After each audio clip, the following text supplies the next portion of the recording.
आपण सर्वांनी आसनस्थ होऊयात.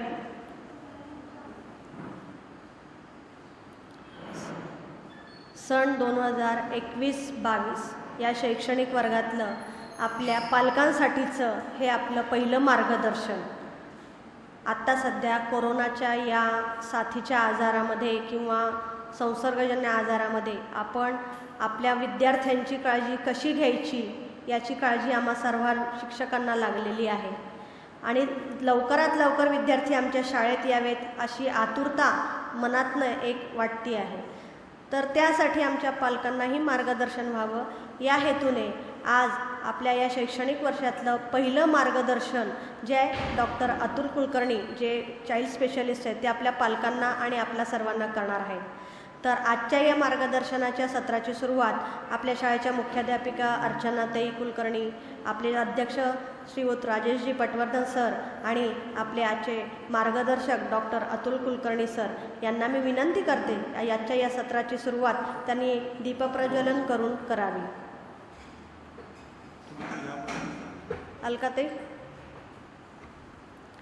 अलकाताई याचबरोबर ईशस्तवनही म्हणणार आहेत.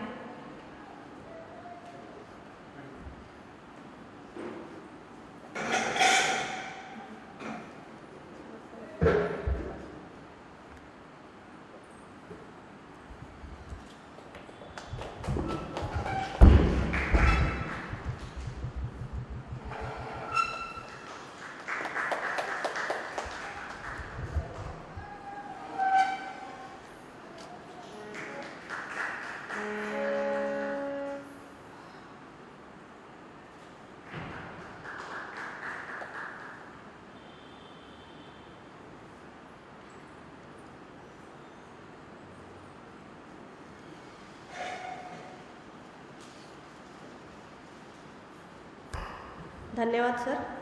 आता आपल्याला अलकाताई ईशस्तवन सादर करतील तर सर्वांनी हात जोडून आपण सरस्वतीला वंदन करूया. नमस्कार माझा या ज्ञान मंदिरा,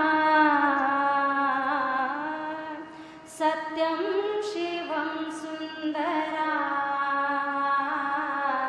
सत्यं शिवं सुंदरा,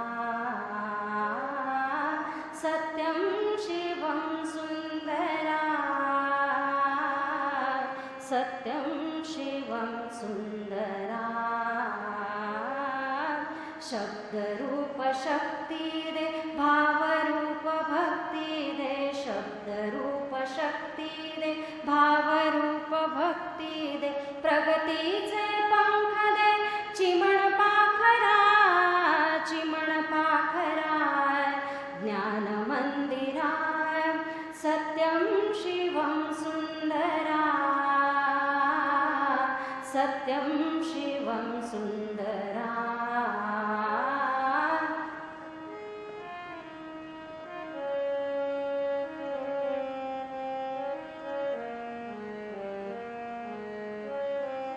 विद्याधन दे आम्हास एक छंद एक ध्यास, विद्याधन दे आम्हास एक छंद एक ध्यास, नावने पैलतीरी दया सागरा, दया सागरा, ज्ञान मंदिरा, सत्यं शिवं सुंदरा, सत्यं शिवं सुंदरा.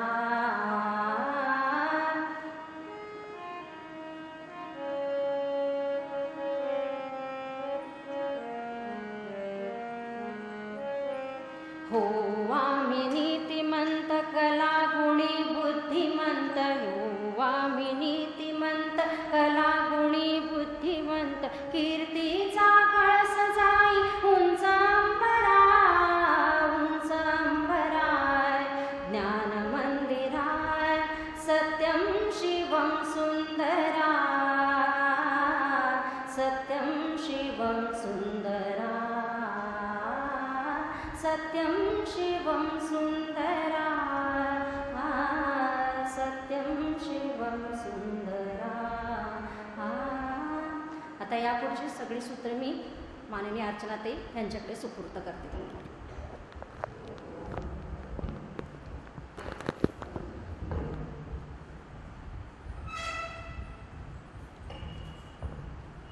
धन्यवाद अलकाताई. आजचे आपले मार्गदर्शक माननीय डॉक्टर अतुल कुलकर्णी, शाळा समिती अध्यक्ष माननीय राजेश पटवर्धन सर, माझ्या सहकारी शिक्षिका सर्व मावशी, शिपाई काका, तसंच पालक बंधू भगिनी आणि यूट्यूब चॅनलवरती जे हा कार्यक्रम पाहणार आहेत त्या सर्व श्रोतू वर्गांना माझा मनापासून नमस्कार.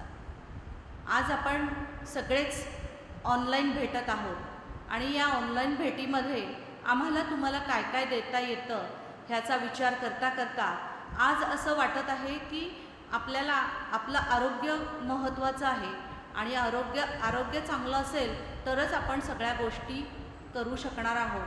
ह्या कोरोनामुळे आपल्याला काही चांगल्याही गोष्टी शिकता आलेल्या आहेत आणि काही गोष्टी आपल्या आयुष्यातून निसटून जात आहेत का काय असंही वाटत आहे.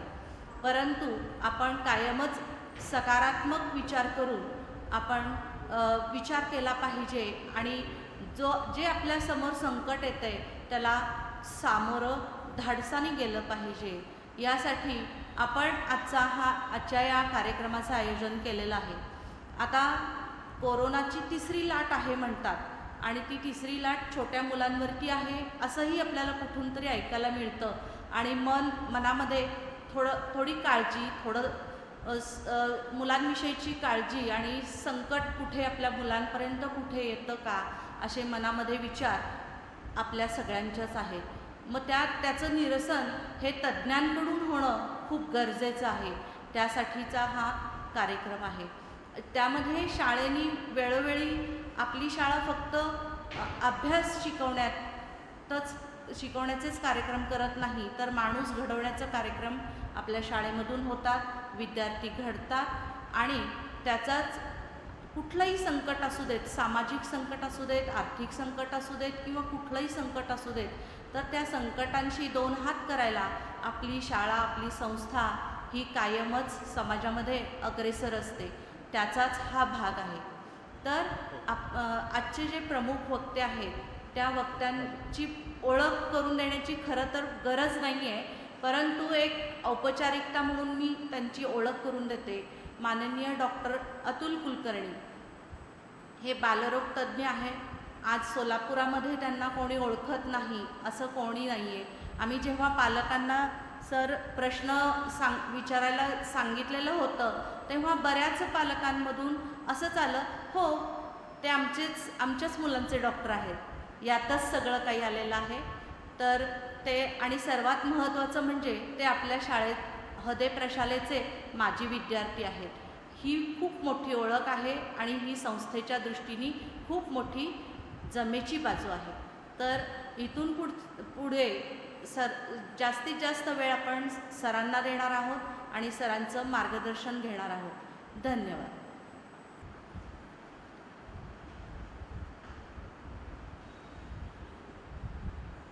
नमस्कार.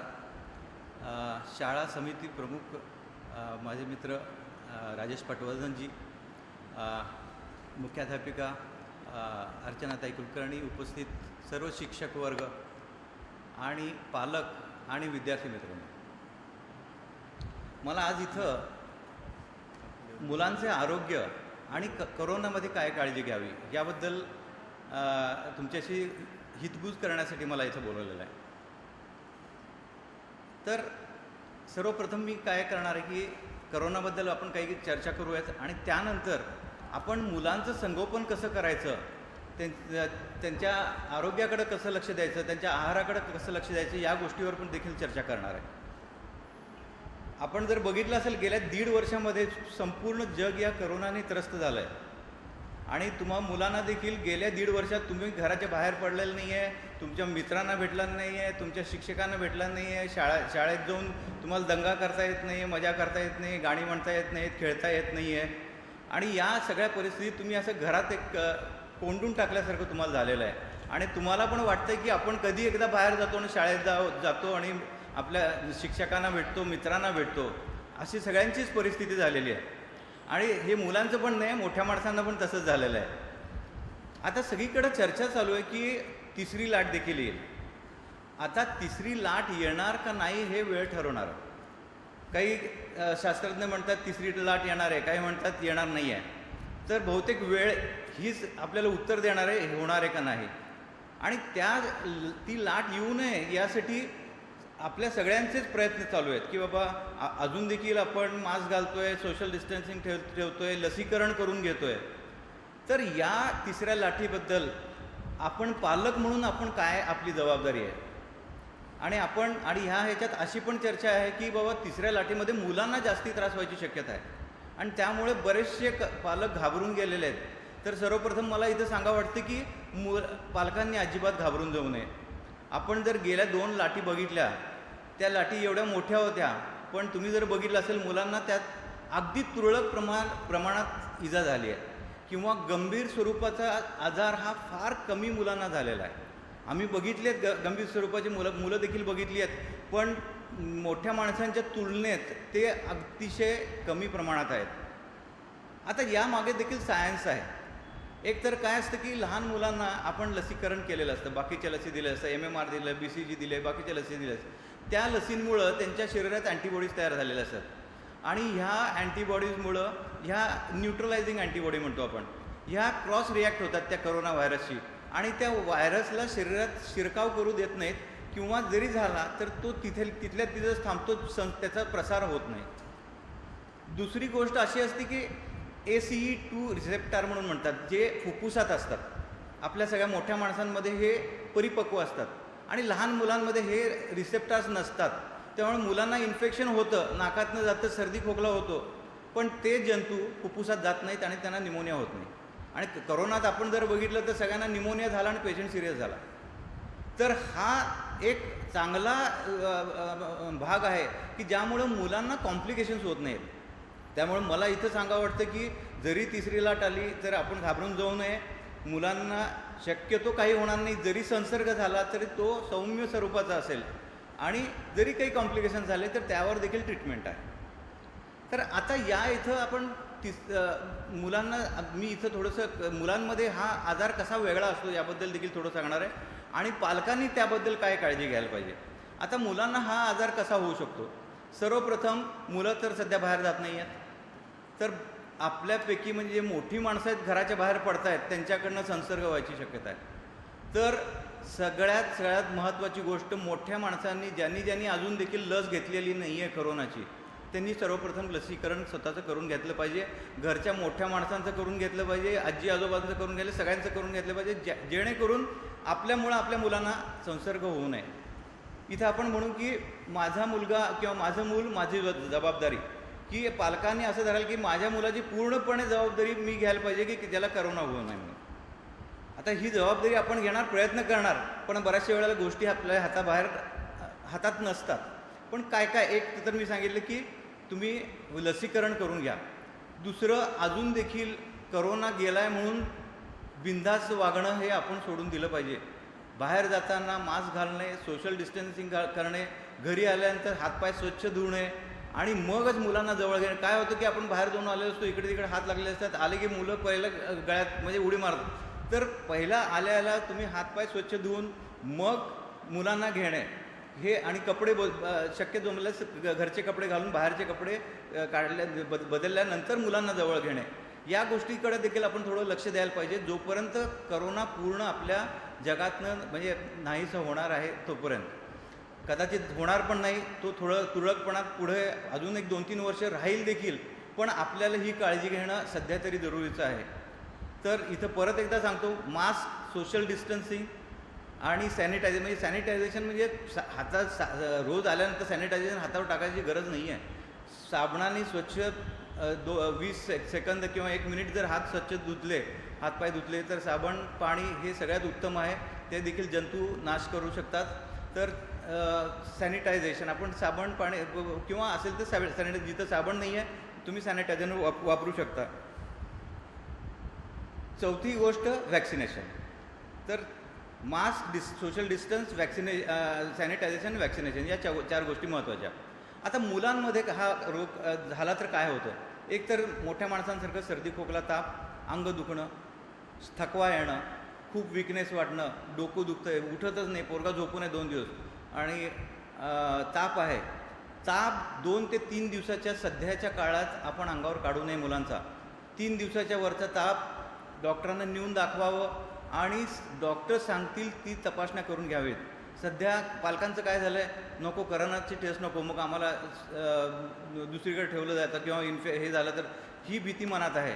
पण ही भीती काढून सध्या जर डॉक्टरांनी सांगितलं की तुमच्या मुलाची तपासणी करून घ्या, तुमच्या स्वतःची तपासणी करून घ्या, ही करून घेणं जरुरीचं आहे. सगळ्यात कुणीही कुठलाही डॉक्टर वरनं सांगू शकत नाही की हा करोना आहे का नाही, हा ताप करोनाचा आहे का नाही. त्याची लक्षणं जर बरोबर असतील, त्या सर्दी खोकला ताप अंग दुखणं. आता याबरोबर काही वेळेला लहान मुलांमध्ये एक वेगळ्या प्रकारचा आजार आहे ज्याला आम्ही MIS-C म्हणतो. MIS-C म्हणजे मल्टी सिस्टीम इन्फ्लेमेटरी सिंड्रोम. यात काय होतं की मुलांना करोना होऊन जातो महिन्यापूर्वी, जो आपल्याला कळत पण नाही. आता मुलांना मी तुम्हाला सांगितले अतिशय सौम्य प्रकारचा करोनाचा आजार होतो की त्यांना एक दिवस ताप येतो, सर्दी खोकला होतो किंवा नाही होत, आणि 2 दिवसात पोरं टणाटण परत खेळायला लागतात, उड्या मारायला लागतात आणि आपल्याला कळत पण नाही. आपण एक दिवस पॅरासिटामॉल घरचं आहे ते घालतो, उद्या जाऊया डॉक्टरांकडे म्हणत तो चांगला होतो मुलगा, म्हणून आपण पण घरात असतो. तर महिन्यानंतर त्याच पोरांना ताप यायला लागतो, अंगावर पुरळ येतं, डोळे लाल होतात. अशी जर लक्षणं दिसायला लागली तर कृपया करून घरी बसू नका, डॉक्टरांना नेऊन दाखवा. कारण हा एक वेगळ्या प्रकारचा करोनाचा आजार आहे जो मोठ्या माणसांमध्ये दिसत नाही पण लहान मुलांमध्ये दिसतो. त्याला आपण कावासाकी डिसीज पण म्हणतो, ज्यात जीभ लाल होती, काटेरी होती, डोळे लाल होतात, अंगावर पुरळ येतो, ताप कमी होत नाही आहे. तर सगळ्यात महत्त्वाची गोष्ट इथं की जर ताप कमी होत नसेल तर आपण घरी बसायचं नाही आहे, डॉक्टरांना नेऊन दाखवून घ्यायचं. तर ही काही लक्षणं झाली करोनाची जी तुम्ही ओळखू शकता की अशी वाटतात की मग आपल्याला डॉक्टरांना नेऊन दाखवायला पाहिजे आणि डॉक्टरांनी सांगितलेलं तपासण्या करून, आणि शक्यतो करून यातल्या 90 ते 95% मुलांना काही ट्रीटमेंटची गरज नसते. रेस्ट, पाणी भरपूर पिणे, योग्य आहार देणे, हे एवढं केलं तरी ही मुलं आणि पॅरासिटामॉल देणे, ह्या 4 गोष्टी केलं तरी ह्यातली 90% पोरं बरं होतात.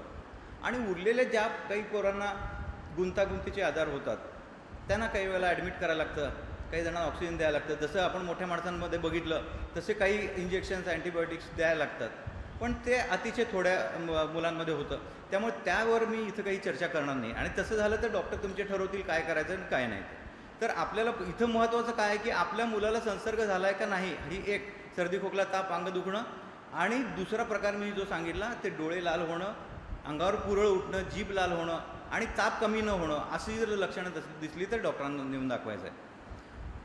आता ह्यासाठी आता आपण प्रिकॉशन्स घ्यायला मी ऑलरेडी सांगितले, त्यामुळे ह्याच्यावर आता परत मी चर्चा करणार नाही आहे. शाळा परत चालू होईल का नाही, आता हा सगळ्यांसमोरच प्रश्न आहे.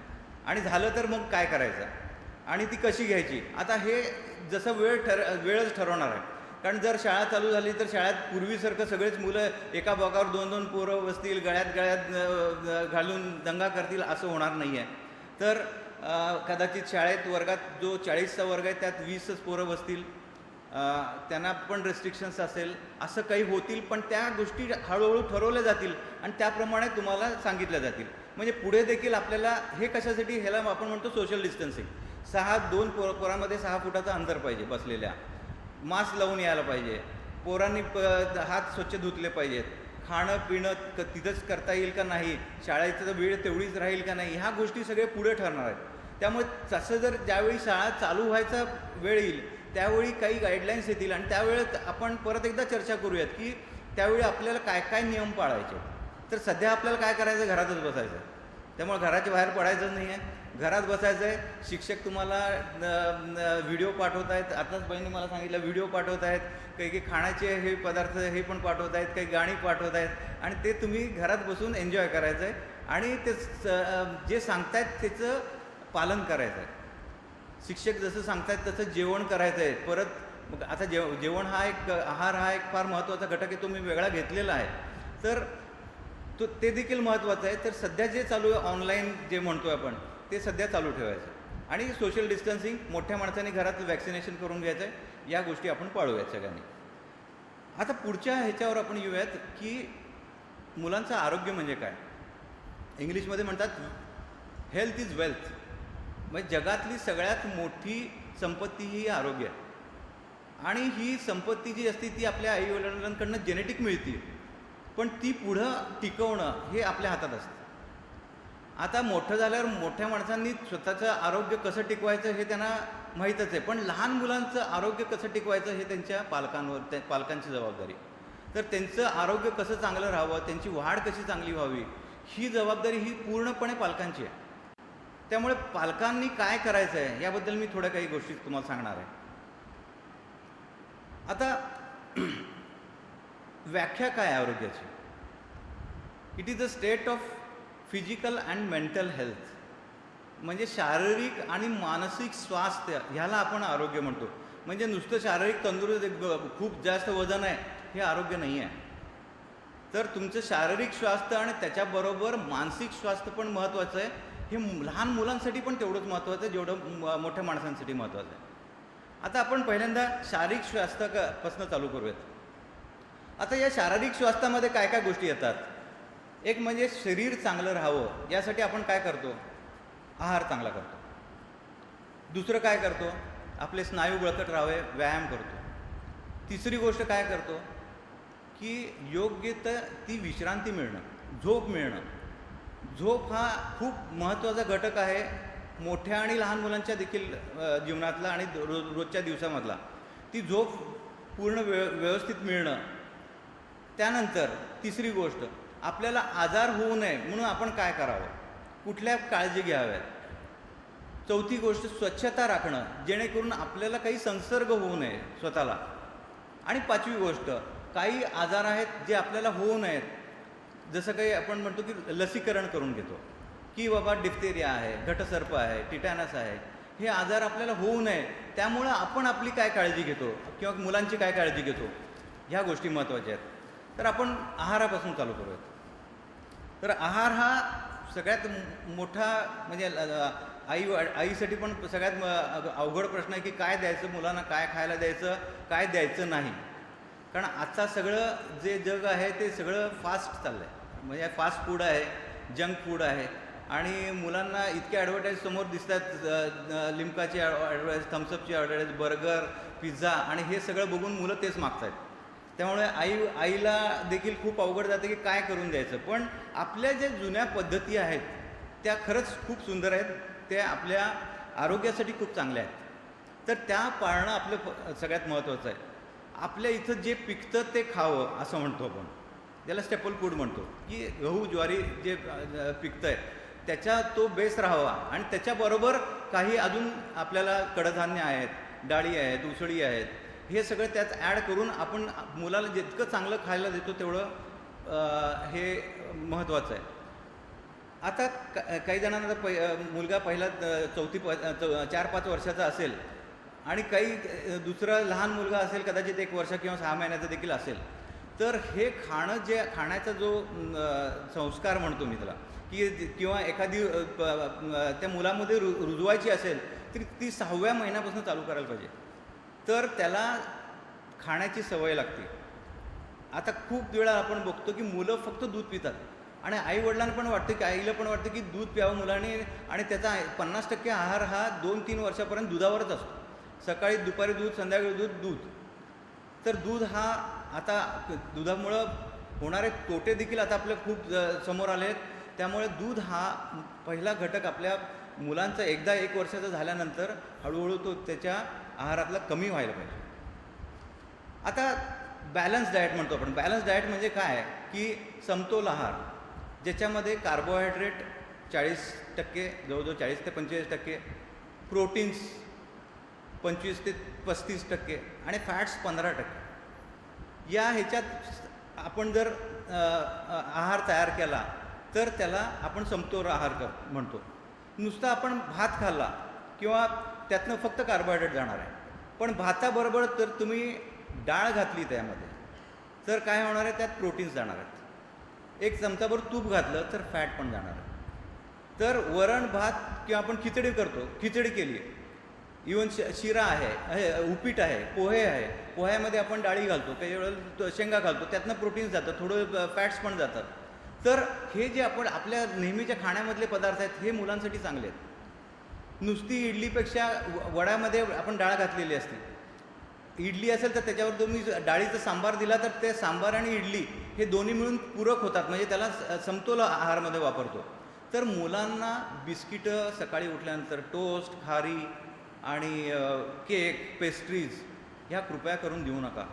ह्यामध्ये सगळा मैदा असतो आणि हे पूर्णपणे मुलांसाठी अपायकारक आहे. आता हा मैदा काय होतं की आपल्या आतडीला आत चिटकून राहतो आणि तो बाहेर यायला 2-2 दिवस लागतात. आणि खूप पालकांची तक्रार असते की मुलगा 2-2, 3-3 दिवस संडासच करत नाही. कॉन्स्टिपेशन हा एक सगळ्यात महत्त्वाचा प्रॉब्लेम आहे लहान मुलांमध्ये. आणि तो कशामुळे होतो? सगळ्यात महत्त्वाचं कारण दूध आणि बिस्किट. ह्याला आम्ही मिल्क बिस्किट सिंड्रोम म्हणतो, की दूध आणि बिस्किट खाल्लं की त्याची पेस्ट इतकी घट्ट तयार होते की त्याला संडासच होत नाही. आणि तुम्ही जर दूध आणि बिस्किट बंद केलं, भरपूर पाणी पिलं, फळभाज्या खाल्ल्या, फळं खायला चालू केलं, कारण संडास व्यवस्थित व्हायसाठी फायबर जायला पाहिजे पोटात. आणि हे फायबर हे फळभाज्या आणि फळांमध्ये आणि भाज्यांमध्ये असतं. तर पालकाचं सूप, पालेभाज्यांचं सूप करून देता येतं, फळभाज्या फळं देता येतात.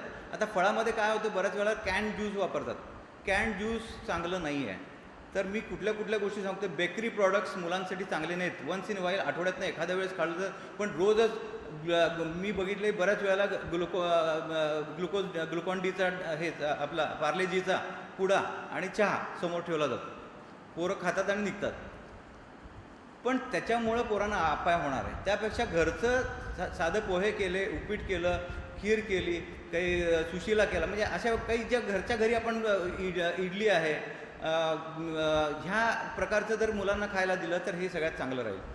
जेवणामध्ये पोळी भाजी, आता आपल्या जेवणात आपण जर बघायला गेलो, जे व्हेजिटेरियन आहेत त्यात सगळ्यात कमी आपण प्रोटीन पडतो. तर आता हे प्रोटीन कुठून आणायचं? आपल्यामध्ये प्रोटीन आणण्यासाठी आपल्याकडे आहेत भरपूर गोष्टी आहेत. सगळ्यात महत्त्वाची गोष्ट म्हणजे उसळ. तर मुलांनाही सगळ्यात हे लक्षात घ्यायला पाहिजे की तुम्हाला तुमच्या शरीरातली प्रतिकारशक्ती वाढवायची असेल, कारण प्रोटीन हे शरीर बिल्टअप करतं. कार्बोहायड्रेट आपण नुसती जर पोळी खाल्ली किंवा भात खाल्ला तर त्यांनी आपल्याला इन्स्टंट एनर्जी मिळते, साखरेने नुसती इन्स्टंट मिळते. तर प्रोटीन्स खाल्लं नाही तर तुमची अंगातली शक्ती वाढणार नाही आणि सगळ्यांना शक्तिमान बनायचं आहे पोरांना. त्यामुळं जर शक्तिमान व्हायचं आहे, स्पायडरमॅन व्हायचं आहे, तर तुम्हाला उसळी खायला पाहिजेत. त्यानंतर आपण तो पॉपे बघतो, तो पालक खातो, स्पिनॅच. तर पालकाचं सूप हे खूप चांगलं आहे. त्याच्यामधनं खूप आपल्याला विटॅमिन्स मिळतात, मिनरल्स मिळतात, लोह मिळतं. तर आणि पोट पण साफ व्हायला चांगलं जातं. तर एक तर प्रोटीनसाठी आपल्याला उसळी आहेत, दुधाचे पदार्थ जे म्हणतो आपण ते, त्यातमधलं पनीर आपण खाऊ शकतो. जे नॉन व्हेजिटेरियन खातात त्यांच्यासाठी मग चिकन आहे, फिश आहे, ह्यातनं प्रोटीन्स मिळू शकतं. अंडं आहे, एग व्हाईटमधनं चांगल्या प्रकारचं प्रोटीन मिळू शकतं. तर ते देखील द्यायला मुलांना काही हरकत नाही, जर तुमच्या घरची पद्धत असेल नॉन व्हेजिटेरियन खायची असेल तर.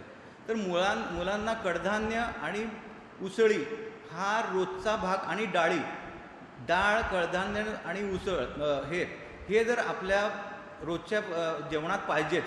म्हणजे नुसती पोळी आणि दूध पोळी साखर खाल्ली तर ते शरीराला अपायकारक आहे. चहा पोळी खाल्ली तरी अपायकारक आहे. चहा, कॉफी, त्यानंतर एरिएटेड जे आपण थम्सअप, पेप्सी वगैरे म्हणतो, ह्यामध्ये हाय कॅलरीज असतात, खूप जास्त कॅलरीज असतात, शुगर खूप जास्त असते, कॅफेन असतं.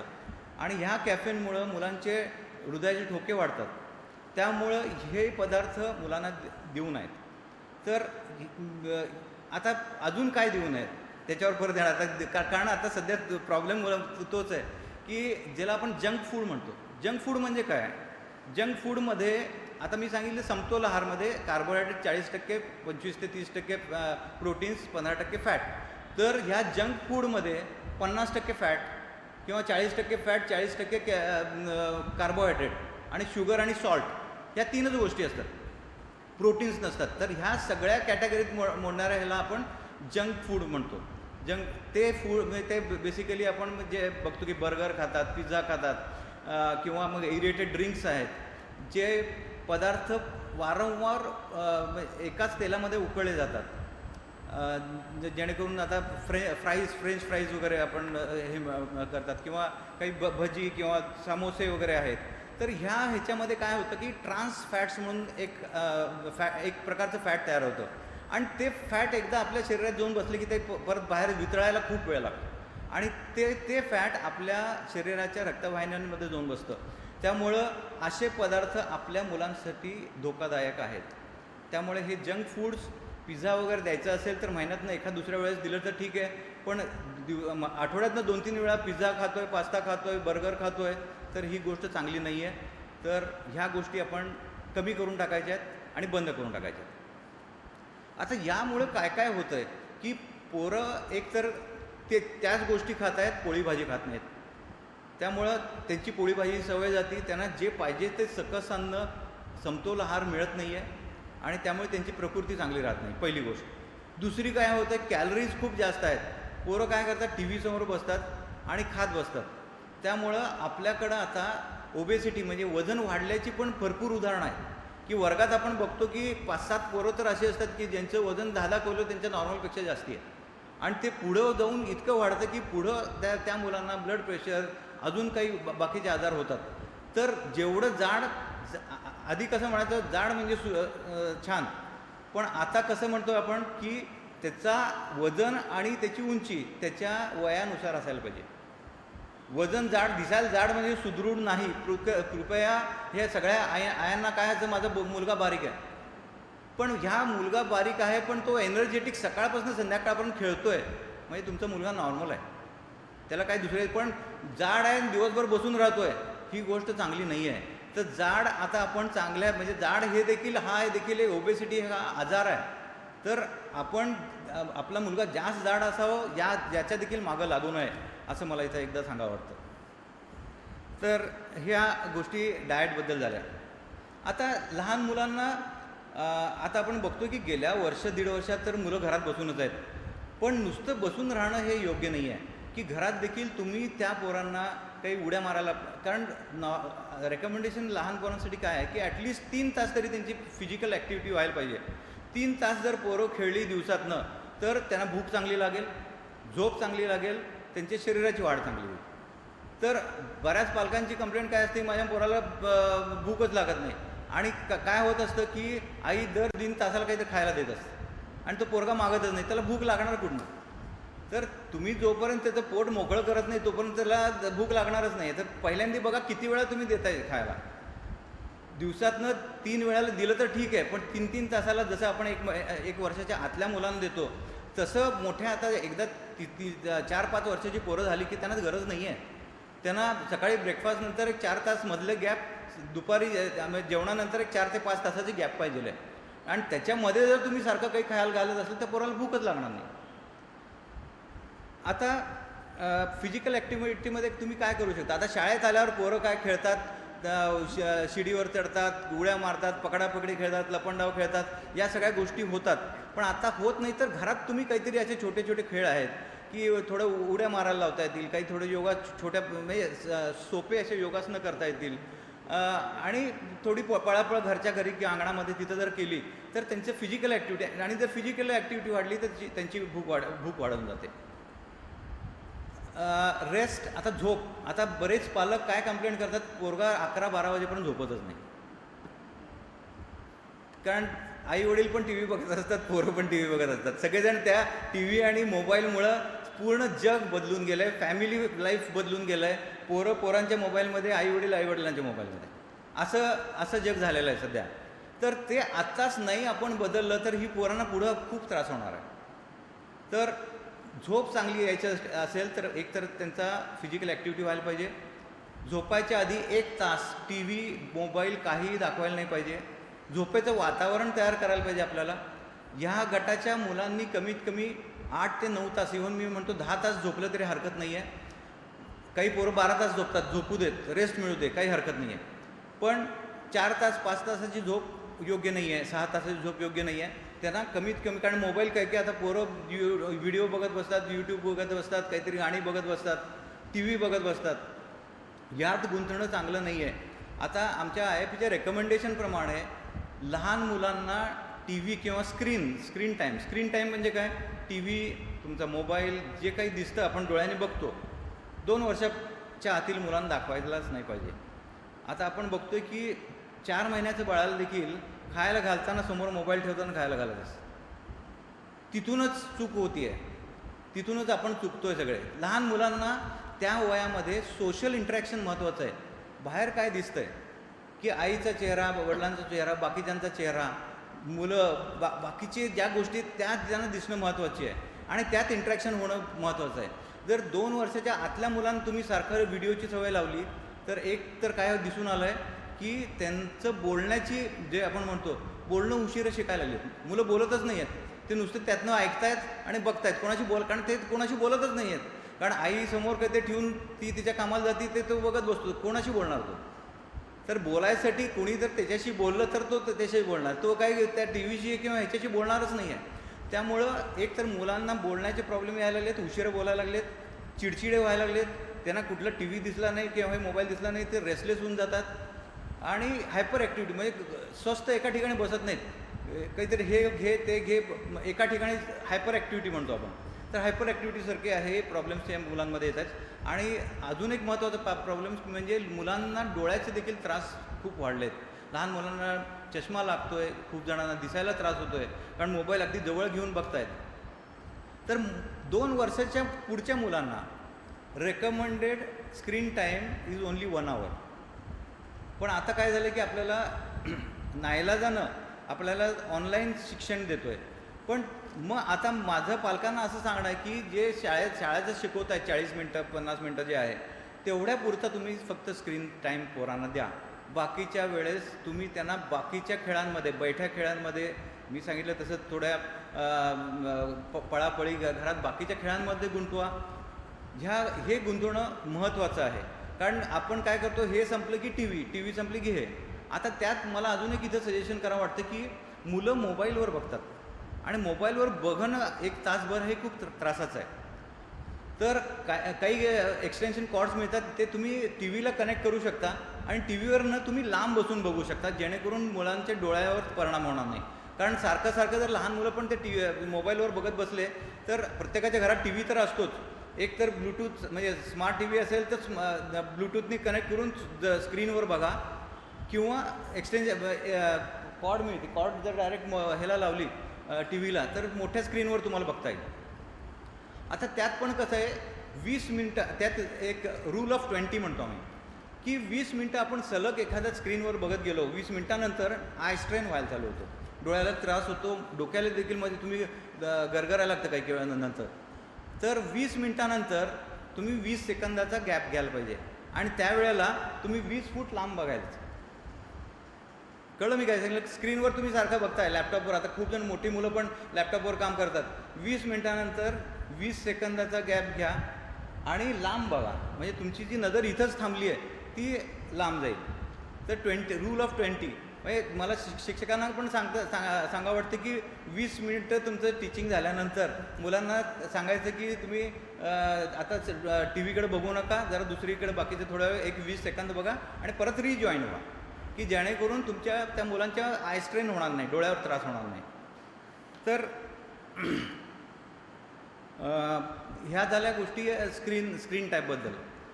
हा फार महत्त्वाचा आहे. आता ह्याच्यामध्ये काय होतं की आपण आपल्या फॅमिलीचं टाईम, आता थोडी जी मोठी मुलं आहेत त्यांनी स्क्रीन किती वेळा वापरायचा, कारण त्यांचं बऱ्याच वेळेला आता शिक्षण पण त्याच्यावर चालू आहे. तर आपले रोजचे व्यवहार, आपलं झोप, खेळणं, फॅमिलीचा वेगळा टाईम, हे सोडून जो वेळ मिळतो त्या वेळेत आपण हा स्क्रीन टाईम वापरायचा आहे. पण आता काय होत चाललं आहे, स्क्रीन टाईम वाढत चालला आहे, फॅमिली टाईम कमी होत चालला आहे, एक्झरसाईज टाईम कमी होत चालला आहे, झोपेची वेळ कमी होत चालली आहे. तसं नाही व्हायला पाहिजे की सगळ्या आधीच्या गोष्टी आहेत तशाच राहिल्या पाहिजेत आणि उरलेल्या वेळात थोडासा स्क्रीन टाईम आपण वापरायला पाहिजे. आता ह्याच्या पुढं लहान मुलांचं आपण अजून काय आरोग्यासाठी काय काळजी घेऊ शकतो, ती म्हणजे स्वच्छता, शारीरिक स्वच्छता ही फार महत्त्वाची आहे. मुलांची नखं काढणं, त्यांना रोजच्या रोज आंघोळ घालणं, टॉयलेट ट्रेनिंग करणं, केस व्यवस्थित विंचरणं, डोळ्याची काळजी घेणं, दात घासणं. दाताचा खूप प्रॉब्लेम आहे, रात्री जेवल्यानंतर दात घासून झोपायला पाहिजे, कारण बऱ्याच वेळेला मुलं रात्री झोपताना दूध साखर काहीतरी पितात आणि झोपतात आणि सगळे केरीज, म्हणजे आता डेंटल प्रॉब्लेम तर खूप आहेत पोरांमध्ये. तर गोड गोष्टी खाल्ल्यानंतर प्रत्येक वेळी तोंड स्वच्छ धुवायला पाहिजे, खळखळून धुवायला पाहिजे आणि ब्रश व्यवस्थित करायला पाहिजे. रात्री झोपताना पण ब्रश व्यवस्थित करायला पाहिजे, सकाळी उठल्यावर पण ब्रश करायला पाहिजे. नखं व्यवस्थित काढली गेली पाहिजेत. वेळच्या वेळेला शी आणि शू, कारण लहान मुलांचं हे फार महत्त्वाचं आहे. आपण शिशु गटच म्हणतो, शी शू हे फार महत्त्वाची आहे त्यांची. तर ते वेळच्या वेळीशी सकाळी उठल्यावर होणं जर जरुरीचं असेल तर एकतर मी मगाशी सांगितलं तसं दूध बिस्किट बंद करायला पाहिजे, फळभाज्या खायला पाहिजे, पाणी भरपूर प्यायला पाहिजे. तर ह्या गोष्टी इथं फार महत्त्वाच्या आहेत. त्यानंतर काही आजार होऊ नयेत म्हणून आपण आपल्या मुलांची काळजी, कारण मुलांना ह्या गोष्टी कळत नसतं. मुलं काही घाण खेळायला जातात, तिथे घाण पडलेली असते, कुठेतरी हात लावतात. ती हात लावल्यानंतर हात स्वच्छ धुणं हे आपणच मुलांना शिकवायला पाहिजे. आता मुलंच शिकवत आहेत. म्हणजे आता आम्ही छोटे वॉरियर म्हणजे करोना वॉरियरसारखं बाल योद्धा म्हणून आम्ही एक एक हे काढलं आहे की मुलंच आता आईवडिलांना शिकवणार आहेत की काय काय तुम्ही चुकताय, कुठं तुम्ही करत नाहीत. कारण they are the best to watch. कारण मुलं आपल्यामध्ये मॉडेल बघत असतात. आपण जे करतो ते आई वडील जे करतात ते मुलं आपोआप रिपीट करायला लागतात. तर इमिटेशन होतं मुलं. तो आपण त्यांचे त्या ह्या वयामध्ये हिरो असतो. जोपर्यंत त्यांना कळायला लागते मग हिरो बदलत जातात त्यांचे. तर आधी कसं असतं, जोपर्यंत 5, 6, 7 वर्षापर्यंत आई वडीलच त्यांच्यासमोर असतात. तेव्हा आई वडील जे करतायत ते पोरं करायला लागतात. त्यानंतर मोठ्या वर्गातली पोरं मोठी पोरं काय करतायत ते करायला लागतात. किंवा शिक्षक आहेत किंवा बाकीचे मॉडेल्स असतात त्यांच्यासमोर. तर इथं या गटासाठी आईवडिलांचा रोल खूप महत्त्वाचा आहे. त्यांनी त्यांच्यासमोर स्वतःचा स्क्रीन टाईम पण कमी करायला पाहिजे. त्यांनी काही प्रश्न विचारलं तर व्हॉट्सअपमध्ये न गुंतात सगळं मोबाईल खाली ठेवून त्यांच्या सगळ्या प्रश्नाची उत्तरं द्यायला पाहिजेत.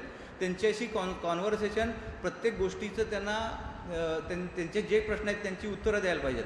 आधी पद्धत म्हणजे बऱ्याच वेळेला आता झोपेचं परत मला एक गोष्ट आठवली की झोपताना काही स्टोरी टेलिंग हे खूपदा आता बंदच होऊन गेलं आहे. कारण तो सिरियल टाईम असतो.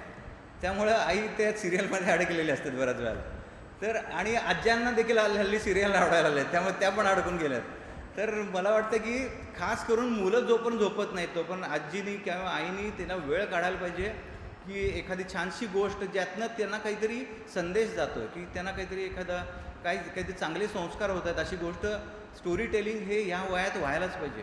तर ह्या गोष्टीकडे पण आपण लक्ष ठेवायला पाहिजे. कपडे हे रोजच्या रोज स्वच्छ धुतलेले वापरायला पाहिजेत. तर ह्या झाल्या क्लिनलीनेसबद्दल.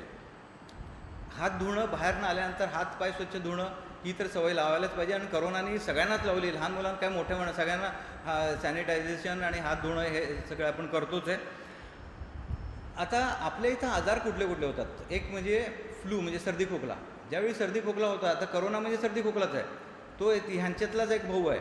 तर आपला नेहमीचा जो आहे तो फ्लू म्हणतो त्याला आपण.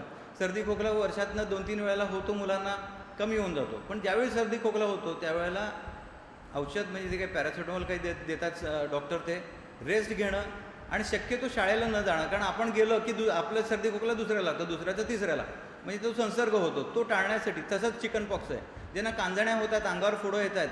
तर अशा मुलांनी ज्यावेळी दिसतंय त्या दिवसापासून शाळेत जायचं नाही आहे, जोपर्यंत खपली येत नाही किंवा तुमचे डॉक्टर सांगत नाहीत तोपर्यंत. कारण आपल्यामुळे दुसऱ्याला व्हायची शक्यता असतात. तर हे काही संसर्गजन्य आजार आहेत, ते आपण आपल्यापासून दुसऱ्यांना होऊ नये त्यासाठी आपण आयसोलेट करायचं आहे आणि झाले तर त्याची ट्रीटमेंट घ्यायची आहे. आता दुसरा एक महत्त्वाचा आजार आपल्या एरियात आहे तो म्हणजे डेंग्यू. मलेरिया एवढा आपल्याकडे नाही आहे, पण डेंग्यूचा आजार आपल्या पोरांना होऊ नये. सध्या डेंग्यूचे केसेस खूप वाढत चालले आहेत परत.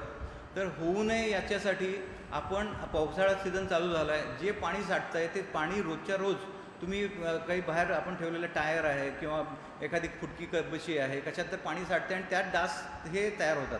तर त्या सगळ्या गोष्टी तुम्ही त्यातलं पाणी काढून टाकायला पाहिजे. किंवा आपल्या जवळचा जो हौदात पाणी साठवलेलं आहे ते पाणी हलवायला पाहिजे की जेणेकरून त्या आळ्या त्यात डेव्हलप नाही व्हायला पाहिजेत.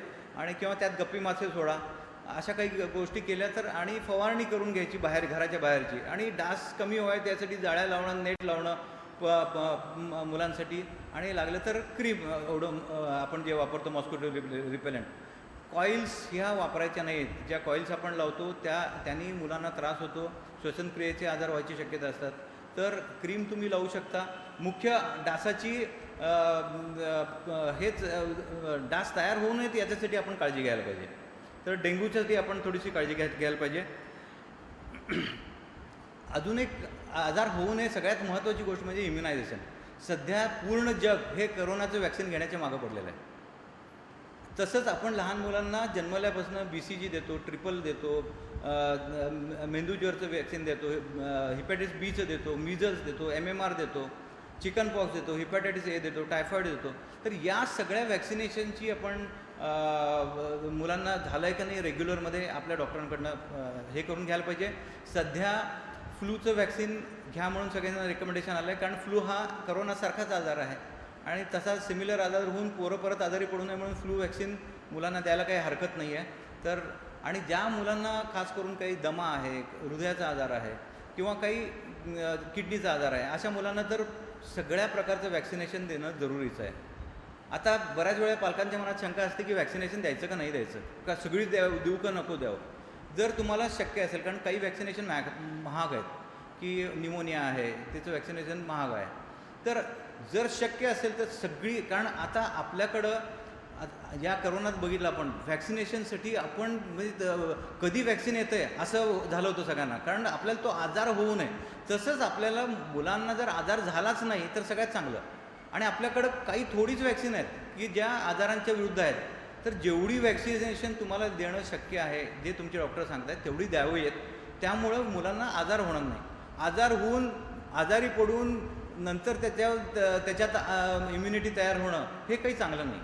त्यात आजारात धोका देखील व्हायची शक्यता असते. तर सगळीच्या सगळी वॅक्सिनेशन देणं हे जरुरीचं आहे आणि तो लहान मुलांचा हक्क पण आहे. आणि सध्या सगळ्यात चांगली गोष्ट गव्हर्नमेंटनी पण असं केली की खूपशी म्हणजे रोटा व्हायरस वॅक्सिन आहे, धरा तुम्ही, MMR आहे, पेंटा आहे, ही सगळी वॅक्सिनेशन जी अवेलेबल नव्हती गव्हर्नमेंटमध्ये ती आता अवेलेबल झालेली आहेत. काही स्टेट्समध्ये इव्हन मी म्हटलं कॉस्टली निमोनियाचं वॅक्सिन देखील आता अवेलेबल झालं आहे उत्तर प्रदेश आणि तिकडं कदाचित 1-2 वर्षामध्ये आपल्या इथं पण येईल. तर वॅक्सिनेशन सगळी करून घेणं हे मुलांसाठी जरुरीचं आहे. आता मुलांमध्ये चिडचिडीचं प्रमाण वाढलं आहे, हट्टाचं प्रमाण वाढलं आहे, कारण ह्याच्यात आयसोलेशनमध्ये काय झालं आहे, आई वडील आणि मुलं एवढीच घराच्या बाहेर पडलेले नाही आहेत. त्यामुळं हा एक सगळ्यांसाठीच खूप एक कठीण प्रसंगातनं जात आहेत. मुलांची सायकॉलॉजी पण बदलली, कारण दुसऱ्या मुलांमध्ये भेटत नाहीत. पण कदाचित आपण सगळेजणच प्रार्थना करूयात की हा कोविड हळूहळू कमी होऊन जाऊन सगळी मुलांच्या शाळा पण चालू होऊन जाऊ देत. तर मला वाटतं ह्या सगळ्या गोष्टी मी आता मुलांच्या आरोग्यात ह्याच्यासाठी सांगितल्या. यात अजून एक गोष्ट सांगायची राहिली ती म्हणजे प्यायचं पाण्याची.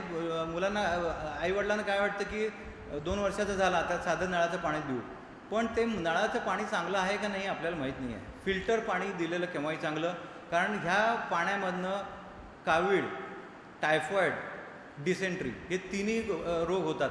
आणि हे रोगापासून जर आपल्या मुलांना वाचवायचं असेल तर पाणी हे त्यांना शुद्ध पाणी म्हणजे निर्जंतुक पाणीच द्यायला पाहिजे. तर शाळेत जाताना देखील मुलांची वेगळी म्हणजे सगळे देतातच आहे, पण मी परत एकदा सांगतो की पाण्याची देखील आपण खूप काळजी घ्यायला पाहिजे. मला वाटतं या बऱ्याच गोष्टी मी आज तुम्हाला सांगितल्या आहेत. मुलांना खास करून सांगतो की काही थोड्या दिवसात मुलांसाठी देखील वॅक्सिन येते. आता ट्रायल्स चालू झाले आहेत. कोविडचं वॅक्सिन देखील कदाचित 3-4 महिन्यात देखील येईल आणि ते जर वॅक्सिन आलं तर सगळ्यात चांगलं होईल. मुलांना देखील प्रोटेक्शन मिळून कवच मिळून जाईल. तर जर ते वॅक्सिन आलं तर मुलांनी देखील ते वॅक्सिन घ्यावं आणि पालकांनी ते तुम्हाला कळूनच जाईल. म्हणजे आता ऑलरेडी फेज 3 ट्रायल्स चालू आहेत मुलांमध्ये देखील, इंडियामध्ये चालू आहेत. बाहेरच्या देशामध्ये 12 वर्षाच्या मुलांना वॅक्सिनेशन ऑलरेडी चालू झालेलं आहे. तर मला वाटतं काही मुलांचे प्रश्न आहेत, त्या प्रश्नाची उत्तरं मी देतो, कारण खूप काही छान प्रश्न विचारलेत मुलांनी. तर पहिल्यांदा आपण प्रश्न काय आहेत मुलांची बघूयात आणि त्यानंतर आपण कार्यक्रम माझं भाषण संपवतो. मी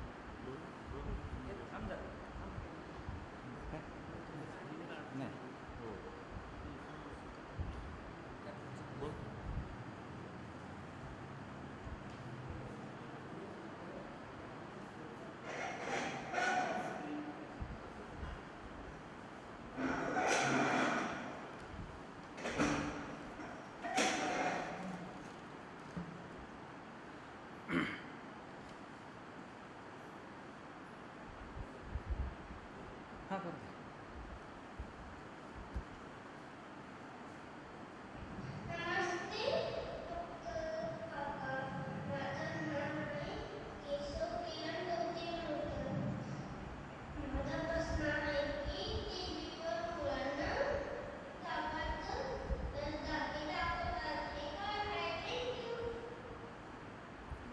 केशव खूपच गोड बोलतो रे तू. केशवचा प्रश्न आहे की टी व्हीवर आता दाखवत आहेत की कुठली लस मुलांना द्यावे असं दाखवत आहेत. आता सध्या मगाशी मी सांगितलं त्याप्रमाणे फ्लूची लस जे म्हणतो आपण ती फ्लूची लस मुलांना द्यावी. आणि मी आता हे पण सांगितलं की कोविडची लस जर आली पुढच्या 4-5 महिन्यात ती देखील देऊन घ्यावी. तर फ्लूची लस आपल्याला देता येईल लहान मुलांना.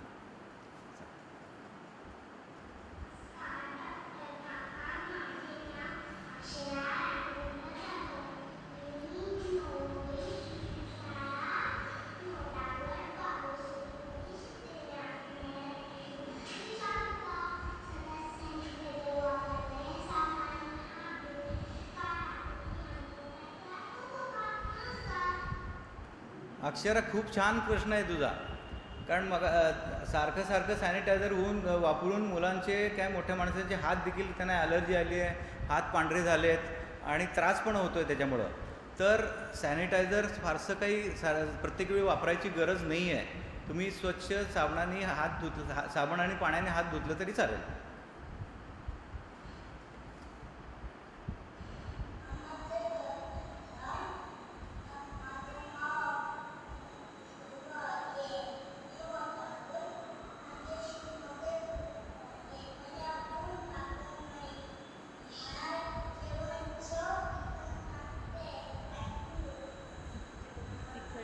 तिखट लागते. बरं. अरविंदचा प्रश्न आहे की त्याला भूक लागत नाही आणि चव तिखट लागते. तर आता भूक लागण्यासाठी मी मगाशी सांगितले की तुम्ही भरपूर खेळायला पाहिजे. पहिल्यांदा भरपूर खेळायला पाहिजे. जर काही गोष्टी तिखट लागत असेल तर तोंड आलं आहे का बघायला पाहिजे. डॉक्टरांना दाखवून घ्यायला हरकत नाही. काही वेळेला तोंड येतं मुलांना आणि त्या थोड्या ज्या तिखट नसलेल्या गोष्टी देखील तिखट लागतात. काही विटॅमिन डिफिशियन्सीमुळे देखील असं होऊ शकतं, तोंड येतं. तर तसं काही काळजी करण्यासारखं नाही. खेळ भरपूर म्हणजे तुला आपोआप भूक लागेल. आणि डॉक्टरांना दाखवून जर तिखट लागत असेल तर एकदा तोंड जीभ वगैरे आली आहे का तोंड वगैरे आलं आहे का तेवढं दाखवून घ्या.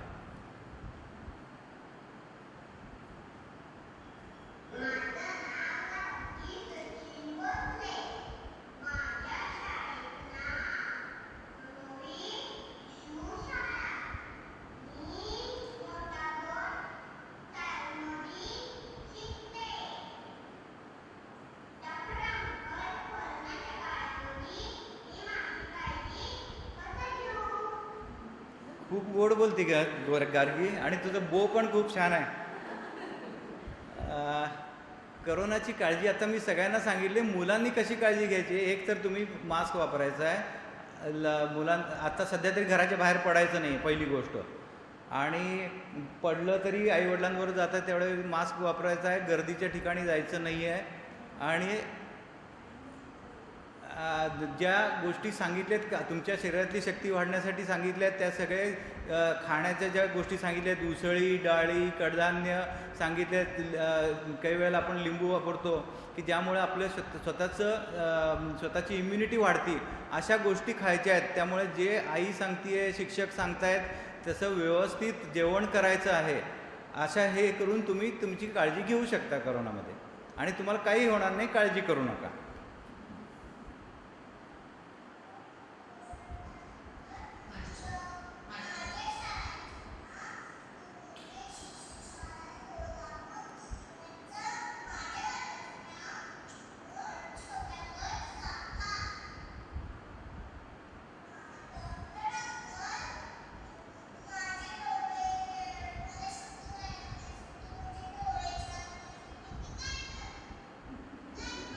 बरं.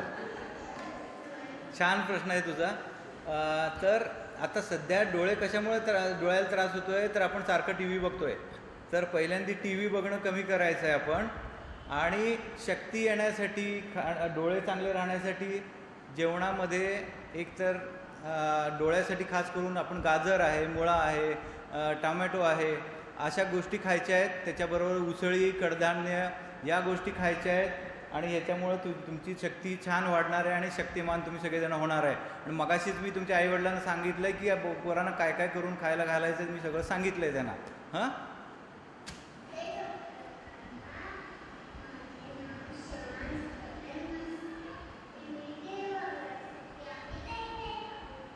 वा.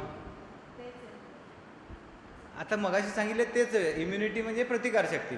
तर प्रतिकारशक्ती वाढण्यासाठी मी मगाशी सांगितलेल्या त्याच गोष्टी आपण करायच्या आहेत आणि त्या गोष्टी पाळायच्या आहेत.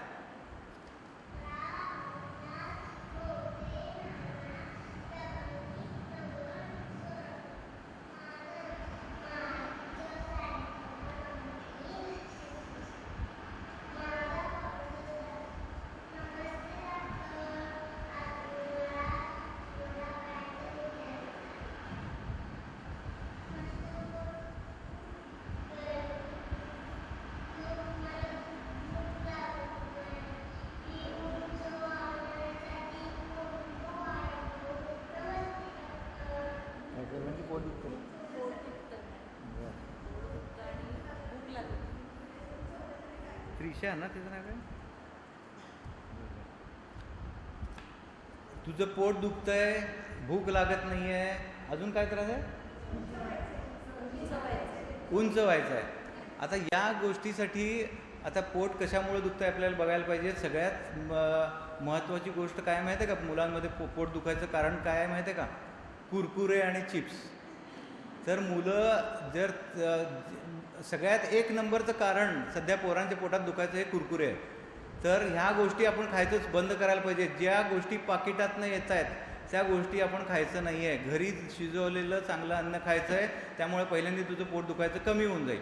आणि जर ते झालं नाही तर मग डॉक्टरांना दाखवून घ्या. दुसरी गोष्ट बिस्किट खाणे आणि दूध पिणे यामुळं देखील शी व्यवस्थित होत नाही आणि पोट दुखतं. तर ह्या दोन गोष्टी केल्या तरी पण पोट दुखत असेल तर डॉक्टरांना दाखवून घ्यावं. आणि उंची वाढवण्यासाठी, शक्ती येण्यासाठी मी मगाशी सगळं सांगितलंच आहे त्याप्रमाणे आपण करायचं आहे. आणि योग्य तो घरचा आहार खायचा आहे आपण. त्याने तुझं उंची पण वाढेल आणि भरपूर खेळायचं आहे. त्याने पण उंची खूप वाढते आपली.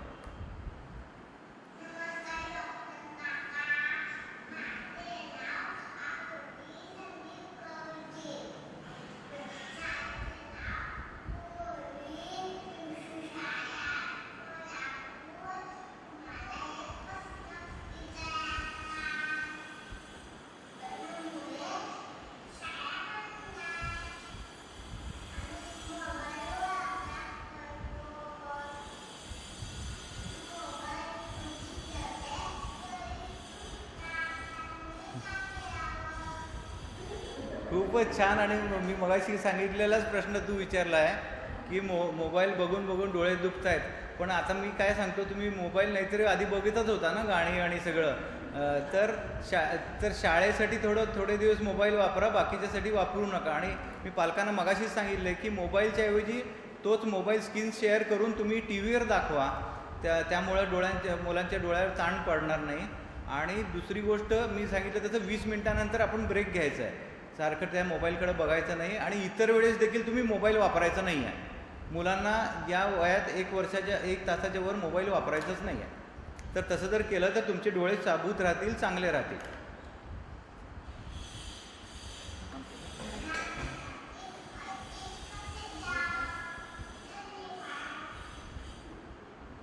संपलं ना?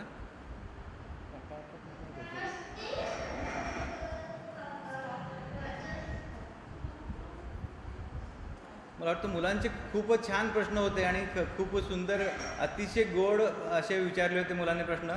तर त्या प्रश्नाची सगळी उत्तरं दिली आहेत. काही उत्तरं मी ऑलरेडी आधी सांगितलेली पण होती. तर मला वाटतं मी इथं थांबतो. आणि जर पुढं काही आपली शाळा चालू झाली किंवा त्यावेळी काही गायडन्स लागला त्यावेळी देखील आपल्याला परत त्यावर काही चर्चा करता येईल. धन्यवाद. अतिशय मोलाचं मार्गदर्शन डॉक्टरांनी आपल्याला केलेलं आहे. डॉक्टर आम्ही शाळेमध्ये ध्यान पण देतो बरं का. म्हणजे जे बऱ्याच मुलांचा प्रश्न आहे की मोबाईल बघून डोळे दुखतात, तर त्याच्यावरचा हाही उपाय आहे की एक 3-4 सेकंद आम्ही मुलांचं ध्यान घेतो. त्यामुळे डोळ्यांना विश्रांती मिळते. त्याचबरोबर दरवर्षी आपण ऑफलाईन शाळा होती तेव्हा मुलांची आरोग्य तपासणी घेत होतो. आणि त्या आरोग्य तपासणीमध्ये जे काही डॉक्टर आम्हाला मार्गदर्शन करत होते त्याचा फॉलोअप पालक आणि आम्ही करत होतो. परंतु ह्या ऑनलाईनमुळे शाळा भरवता येत नाही आहे, पण तुमचे खूप छान मार्गदर्शन पालकांना, आम्हाला शिक्षकांना आणि मुलांना झालेलं आहे.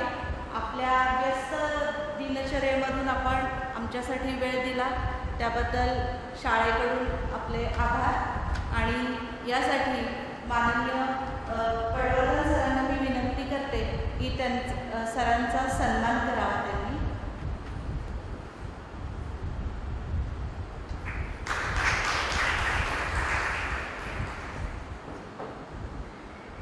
धन्यवाद सर.